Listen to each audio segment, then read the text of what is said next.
एकीकडे दोन्ही राष्ट्रवादी काँग्रेस पक्ष एकत्र येण्याच्या चर्चा सुरू असतानाच त्याच अनुषंगानं शरद पवारांच्या राष्ट्रवादीच्या गोटातून एक महत्त्वाची बातमी समोर येतेय। शरद पवारांच्या राष्ट्रवादीनं स्थानिक स्वराज्य संस्थांच्या निवडणुकीची तयारी सुरू केली असून या निवडणुकीमध्ये भाजप वगळता कुणाशीही युती होऊ शकते अशी भूमिका राष्ट्रवादीनं घेतल्याची माहिती सूत्रांकडून मिळतेय।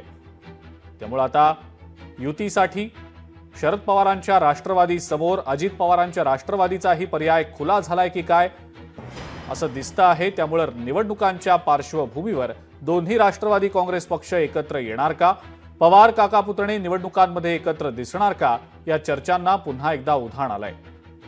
युतीसाठी शरद पवारांच्या राष्ट्रवादीनं भाजपला तर बाजूला सारलंच, मात्र अजित पवारांच्या राष्ट्रवादीसोबत एकत्र येण्याचे संकेतही जवळपास दिल्याचं आता म्हटलं जाऊ शकतंय। आमची लाईन नेहमीच असते, किती वर्ष 26 वर्ष हीच लाईन आहे की स्थानिक नेते ठरवतील, मग काँग्रेस बरोबर तेव्हा जायचं नाही जायचं सगळं स्थानिक नेते ठरवतात। नेहमी हेच कार्यकर्त्यांचं इलेक्शन आहे। कार्यकर्त्यांना हीच तर पवार साहेबांची ताकद आहे ना, सत्तेचं विकेंद्रीकरण। सत्ता साहेबांकडे एकट्याकडे कधीच राहिली नाही, त्याचं विकेंद्रीकरण झालं। तुम्हाला अधिकार देतोय, तुम्ही निर्णय घ्या आणि सक्षम व्हा आणि ताकद देतो आम्ही। एखाद्या पालिकेत दादांसोबत जायची वेळ आली तर मग तुम्ही तयार असणार का सगळे? आता बघा, आता पाऊस पडला तर मी रेनकोट घालणार का छत्री, यातून मी निर्णय घेतलेला आहे।